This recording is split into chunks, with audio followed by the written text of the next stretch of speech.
потребители може да влезе в съответния продуктов подсайт.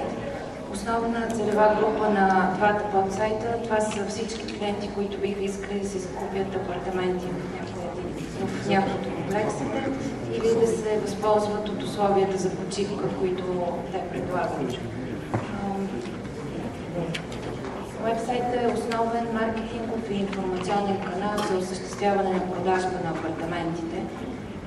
Потребителят може да избере корпус във всеки един комплекс, да разгледа разпределение на съответните етажи в него, да се запознае с статус, цени и квадратури на апартаментите на всеки един етаж. Сайтът има интересна фотогалерия, в която могат да се проследят етапите на строеж на всеки един от комплексите, както и да се разгледат снимки от официалното откриване на първият от тях Вили Резиденс, който вече е факт и функционира.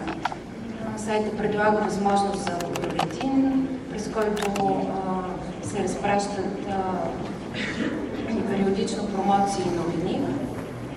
Това, на което искам да отбележа като предимство на подсайтовете, отново е CMS, който стои зад тях, изграден върху Elements, платформа разработка на Ledger. Значи CMS дава възможност, ако бъде инвеститорът реши да добави още един комплекс и да изгради официален продукт в вебсайт, CMS дава много добра възможност той да бъде интегриран към него и да се управлява от едно единно място. Това улеснява административния екип и на практика много лесно се поддържа целият снимков и текстов материал на всички подсайтове. Съдържанието се поддържа и цяло време? Да. И като фотографии? Да, и като текстове. Вие предполагам му давате фронталната страница, т.е. това, което е леко зачетващият маранятък.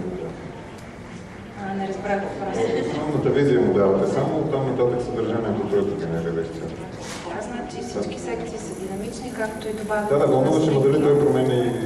Хедера на сайта, това не се контролира.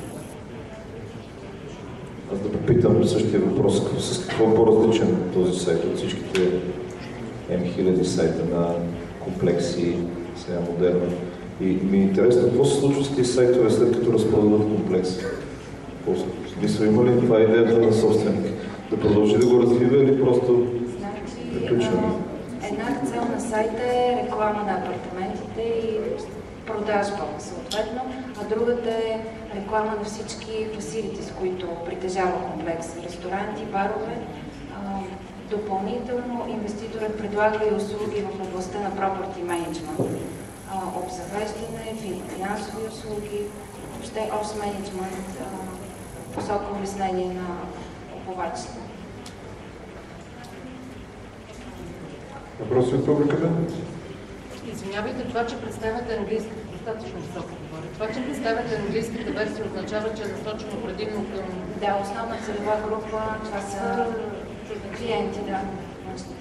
Няма българска версия, защото Има българска версия. Не видях, но на предишния свет.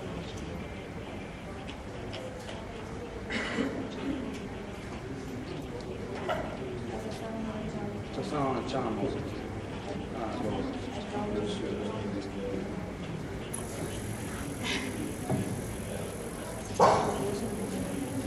Добре.